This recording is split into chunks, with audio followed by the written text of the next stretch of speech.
नमस्कार, आप देख रहे हैं दिव्य हिमाचल टीवी। मैं हूं आपके साथ वंशिता शर्मा। जाहिर है मैं आपको बताएंगे आपके राज्य, आपके राष्ट्र और अंतर्राष्ट्रीय स्तर की कुछ अहम खबरें। इसके अलावा हमारे आज के दिव्य हिमाचल समाचार पत्र पर भी नजर डालेंगे और भी कुछ रोचक जानकारी आपके लिए लेकर आए हैं। अंत तक कार्यक्रम में बने रहिएगा। आइए करते हैं शुरुआत। कार्यक्रम की शुरुआत करेंगे अंतर्राष्ट्रीय खबरों से। पाकिस्तान के जलवायु परिवर्तन मंत्री शेरी रहमान ने कहा है कि भीषण बारिश के कारण देश के 150 जिलों में से 110 जिलों में बाढ़ की तबाही हुई है, जिसमें 3.3 करोड़ लोगों पर असर पड़ा है और कम से कम 1000 लोगों की मौत हुई है। अगली खबर की बात करें तो तालिबान में महिलाओं के लिए एक और दमनकारी कदम उठाते हुए लड़कियों को पढ़ाई के लिए विदेश जाने पर भी रोक लगा दी है। देश से अमेरिकी सैनिकों की वापसी और अमेरिका के समर्थन वाली सरकार के पतन के बाद तालिबान के नेतृत्व में एक अंतरिम अफगान सरकार सत्ता में आई थी। तालिबान ने अफगान महिलाओं के घरों से बाहर काम करने पर प्रतिबंध लगा दिया और स्कूलों में लिंग आधारित अलगाव की शुरुआत की है। लड़कियों को छठी कक्षा के बाद शिक्षा हासिल करने की अनुमति नहीं है। अगली खबर की ओर बढ़े तो पाकिस्तान के लाहौर और पंजाब प्रांत के अन्य हिस्सों में आई विनाशकारी बाढ़ के कारण विभिन्न सब्जियों और फलों की कीमतों में भारी उछाल के बीच पाकिस्तान सरकार भारत से टमाटर और प्याज का आयात कर सकती है। राष्ट्रीय खबरों की बात करें तो कर्नाटक में हिजाब के बैन के मुद्दे पर सुप्रीम कोर्ट ने कर्नाटक सरकार को नोटिस जारी किया है। बता दें कि सुप्रीम कोर्ट में हाई कोर्ट के फैसले को चुनौती दी गई है। कर्नाटक उच्च न्यायालय के फैसले के खिलाफ शीर्ष अदालत में कई याचिकाएं दायर की गई हैं। अगली खबर की बात करें तो दिल्ली में आबकारी नीति में कथित घोटाले को लेकर आम आदमी पार्टी सरकार पर हमलावर। बीजेपी ने आज दिल्ली की शिक्षा व्यवस्था को लेकर मुख्यमंत्री अरविंद केजरीवाल को निशाने पर लिया। बीजेपी के राष्ट्रीय प्रवक्ता गौरव भाटिया ने दिल्ली की आप सरकार को पाप सरकार करार देते हुए आरोप लगाया कि केजरीवाल सरकार बच्चों के भविष्य के साथ खिलवाड़ कर रही है।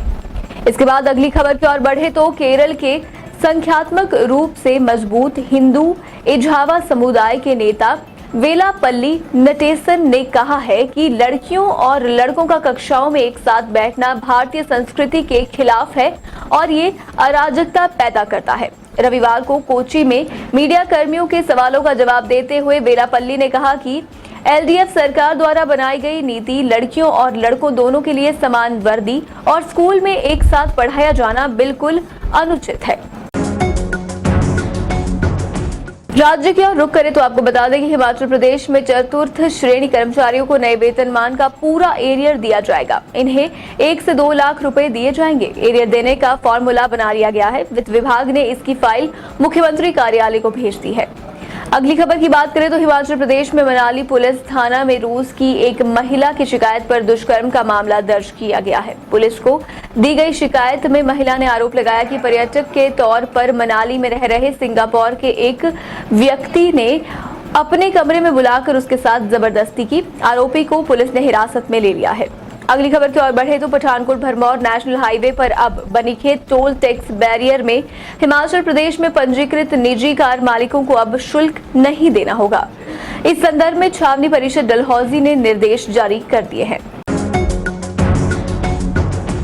आइए अब नजर डालें आज के दिव्य हिमाचल समाचार पत्र पर। राष्ट्रीय राजधानी क्षेत्र एनसीआर दिल्ली से सटे उत्तर प्रदेश के नोएडा स्थित सेक्टर 93A में अवैध रूप से निर्मित बहुमंजिला आवासीय सोसाइटी सुपरटेक के ट्विन टावर रविवार को विस्फोट कर जमींदोज कर दिए गए। इसके बाद आपको बता दें कांग्रेस को इस साल अक्टूबर महीने में नया अध्यक्ष मिल जाएगा। अध्यक्ष पद का चुनाव 17 अक्टूबर को होगा। 19 अक्टूबर को मतगणना होगी। अगली खबर की बात करें तो बिलासपुर जिला के इंडस्ट्रियल एरिया ग्वालथाई में एक सरिया उद्योग में रविवार तड़के हुए जोरदार ब्लास्ट में 8 मजदूर झुलस गए। सभी को अस्पताल में उपचार के लिए भर्ती करवाया गया है। संपादकीय पृष्ठ की बात करें तो इसमें आज चुनाव में नायकवाद इस विषय पर लेख है। इसमें लिखा है कि हिमाचल की आगामी विधानसभा चुनाव में फिर से नायकवाद की जमीन तैयार की जा रही है। परिस्थितियों के आलोक में भाजपा ने अपने मंसूबों का नायकवाद पैदा ही नहीं किया। आगे का लेख आप स्वयं पढ़ें। इसके अलावा डॉक्टर जयंतीलाल भंडारी का लेख महंगाई में और कमी जरूरी। प्रताप सिंह पटियाल का लेख हॉकी की गोल्डन गाथा में सैन्य किरदार और छिलकों की छाबड़ी में। निर्मल आसो का लेख बुद्धिजीवी कितने बुद्धिहीन छपा है। आप इन सभी लेखों को अवश्य पढ़ें। देश के नागरिकों की सबसे बड़ी पहचान आधार के कई कमाल पहले से ही दिख रहे हैं। एक तरफ आधार के कारण सरकारी योजनाओं में फर्जी कारनामों पर अंकुश लगा है, तो वहीं दूसरी तरफ ये बिछड़े लापता लोगों को उनके परिवार से मिलाने में भी महत्वपूर्ण भूमिका अदा कर रहा है। नागपुर में आधार कार्ड के एप्लीकेशन के कारण 16 लापता लोगों को उनके परिवार से मिलवाया गया है, जबकि नागपुर स्थित केंद्र 16 अन्य लोगों को उनके परिवारों से मिलाने के लिए कागजी कार्रवाई शुरू कर रहा है। नागपुर में जिन 16 लोगों को उनके परिवार से मिलाया गया है, उनमें बच्चे, बुजुर्ग और दिव्यांग भी शामिल है। ये सालों से अपने परिवार से अलग थे, कुछ तो 10 साल से अपने परिवार से नहीं मिले थे। इन्हें गैर सरकारी संगठनों द्वारा पुनर्वासित किया गया था या नए परिवारों द्वारा अपनाया गया था। दर्शकों, जाहिर है मैं आज के लिए बस इतना ही। अब आपसे मिलेंगे इस खास कार्यक्रम के साथ कल। तब तक देखते रहिए दिव्य हिमाचल टीवी।